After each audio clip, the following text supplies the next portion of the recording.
So delighted to say that joining the channel now ahead of our coverage this weekend, 49ers Cardinals live and exclusive on talkSPORT on our network. The brilliant defensive end, former defensive player of the year, Nick Bosa, is with us. Nick, how are you doing, sir? Doing great. Just got done with Thursday practice. Got a little lift in, so the main workload of the week's done, and now it's just getting ready for Sunday. How are you feeling about the season so far, 4 games in? Obviously not exactly where we want to be record-wise, but I've been through a good amount of seasons with this team, and it's never easy. So you're kind of expected to go through some bumps along the road. It's just how we react to them, and I think last week was a good start that could propel us forward. You say like you've stuck with this. You've been with this team obviously a number of years. There've been highs, there've been lows, there've been tough years in that time. How important is it that that unit has stayed so together? I asked because I was watching Receiver the other day. I finally caught up on it, and it just really struck me how many of the leaders on this team have been there now for 3, 4, 5 years together, gone through those 2 Super Bowls. How key is it to this team's success that those top 6 or 7 guys have stayed together? Yeah, I think having some continuity with some of your players is really good, friendship-wise, and then just the bonds you build throughout the years. I think when you're close with people, you play better together on the field, and obviously we've drafted well, and we've had some good free agent signings, and we've created a kind of a core that we've been able to. John and Kyle and Jed have been able to keep together. So it's a testament to them. We saw you being pretty honest after the Rams game, talking about that the team and your unit certainly needed to be better.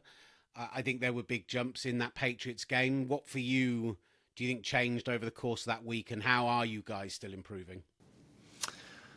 I wouldn't say too much has changed. I think we executed on the field and did our job at each level of the defense. I think in the Minnesota game and that Rams game, there was just breakdowns at each level.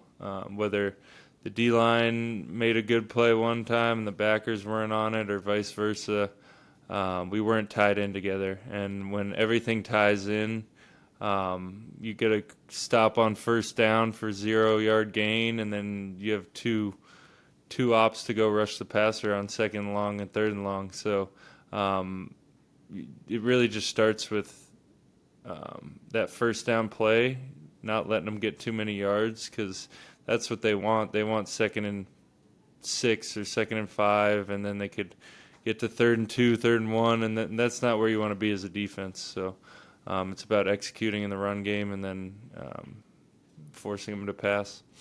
We've seen you guys increase the blitz rates every week, game on game. Have you been having fun getting a bit more exotic up front, having more thrown at it, and knowing that you're going to get some more opportunities on those stunts, some more one-on-ones where you will get a chance to get to the quarterback? Yeah, I actually didn't know that it's been a steady increase, but it is nice when we have our pressures going, because a lot of the times you do get that one-on-one, but we like to rush 4 as well, and that's kind of what's made us who we are as a defense over the years, so we take pride in that as well. I want to ask about, I mentioned at the top, you're a former defensive player of the year. I can't not ask you about the guy who right now leads all the betting in defensive player of the year through 4 weeks. The performances that you've seen behind you from Fred Warner through 4 weeks of the season. Talk to me about how important he is to this team and just how impressed you've been with him this year. I've been super impressed with him. He's always impressed me, just how he comes to work every day, and the mindset and the confidence that he goes into every game with. He never loses confidence, and in a league that's a very humbling league, to just have the mindset that you're going to dominate every game is pretty cool, and I look up to him.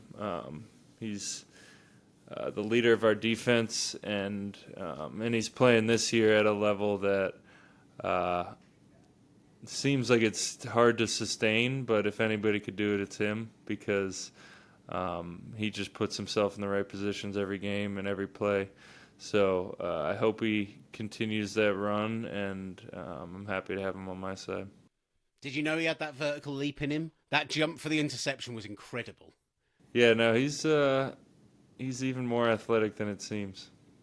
Yeah, absolutely stunning stuff. And look, it astonishes me how he gets better every single game, every single year, it feels like, and like you say, stays humble. But what I loved about that interception is he makes the most incredible play, and yet the thing that has been focused on, certainly online since, is the rookie Malik Mustafa absolutely trucking a 350-pound offensive tackle and getting a pancake block on him. Like, again, have you seen that play? What did you make? What have you made of Mustafa? Because, like, for me, what a wow moment for a young man to have. Yeah, no, I obviously didn't notice it in real time, I mean, on the replays in the game. It's not really the guy you're looking at when you're watching the play because you're obviously paying attention to Fred. But I feel like that just shows the type of guys that John and Kyle go and try and get to bring in, like guys who aren't afraid. I mean, that's a rookie safety. Might have been his first start. And for him to instantly go from doing his job on defense to putting his body on the line and flying to go get Fred in the end zone, it's a testament to him as a player and just the mindset that he has. And if anything, I mean, that proves that he's going to be at least somebody who gives everything he's got for us. And just one more on Fred. Is he one of, if not the best defensive player all-round that you've ever played with? Fred? Yeah, I'd say so, for sure. It's not a bad list either. In preparing for this and thinking about it, I went through some of the guys who've both been on that defense through college, obviously with your brother growing up as well. Like, you've played with some good guys, but Fred, I was... Yeah, I mean, you got Richard Sherman, you got DeForest Buckner, you got Dre Greenlaw, Eric Armstead. I mean, I've played with a lot of really good players, but I think Fred is probably number one. How massive will it be when Dre does come back, by the way?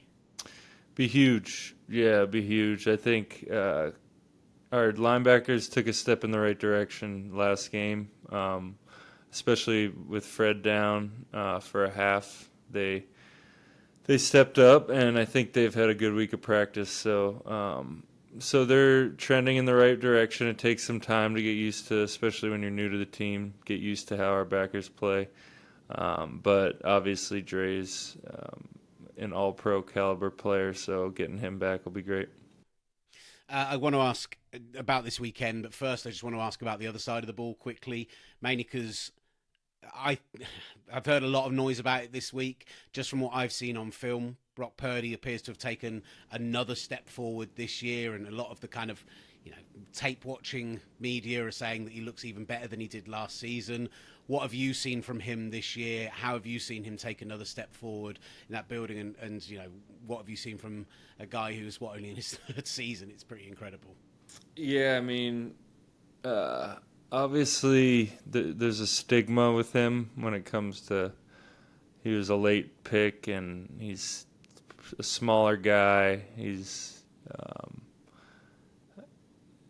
I don't know exactly what it's about, but people just kind of think of him as somebody who got lucky maybe and came to a really good team, and the supporting cast is what makes him. But I don't know how many more times he has to prove people wrong because he's done it. And even myself, not that I mean, when Jimmy went down in, I think, 22, I thought our season was over. I didn't think, well, not over, but I thought our chances were definitely not looking too good. And then he played great that Dolphins game. I'm like, all right, that was good, but, and then he dominates against Tom Brady, and just keeps proving me and the whole team and the whole country and world wrong. So, and he's just a very humble kid, and he doesn't let any outside noise get to him. So, we got lucky with him for sure.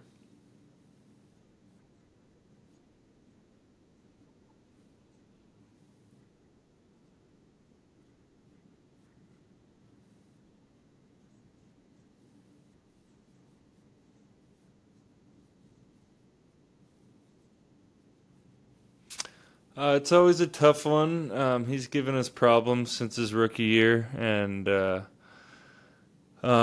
it's just about kind of you have to adjust how you play the run against them because obviously he's a threat in the run game. You got to account for the zone read and all that stuff. So there's some different rules that we have to account for, and we've definitely kind of ironed out our plan for him and the way they go about their offense over the years. So it's just about getting the run game shut down, and then he's kind of playing a little more pocket passer this year and last year. So definitely being smart in our rush lanes, not just rushing kind of selfishly and trying to go get one.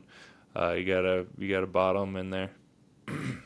That being said, you might end up having to go sideline to sideline at some point. Do you put a bit of extra cardio work in this week? Are you making sure that you're going to be prepared and ready to cover a bit of extra distance come Sunday? I think I do a little less cardio because I'm gonna have to make up for it on Sunday. I get it. And just the very last one from me, Nick, and this is specific to this week is the start of the international games here in London. And I always love these weeks because it's such a weird thing that this sport has transcended over to other parts of the world, and the people who are there always have these great stories for why they fell in love with football and how they became attached to it. So around these weeks, we always ask people why they love football. So Nick Bosa, why do you love football? Oh man, I love football because it has taught me a lot of important values in my life, and it's really created just about all the discipline that I have within me. I started when I was 7 years old, and I watched my dad. Well, I didn't watch him play, but I knew of his career and my uncle's career, and I just wanted to be like them. So that's kind of where it started, and then from 7 to now, it's made me the person I am. And there's a lot of things that are hard about it, and I think doing hard things is good for humans. Adversity makes you better, so that's why I love it. Love it. Well, we love watching you play, Nick. Thank you so much for your time today. Looking forward to catching you this weekend on talkSPORT against the Cardinals, and hopefully seeing you into the postseason and back out the Super Bowl this year. Fingers crossed. Thanks, brother. Have a good one.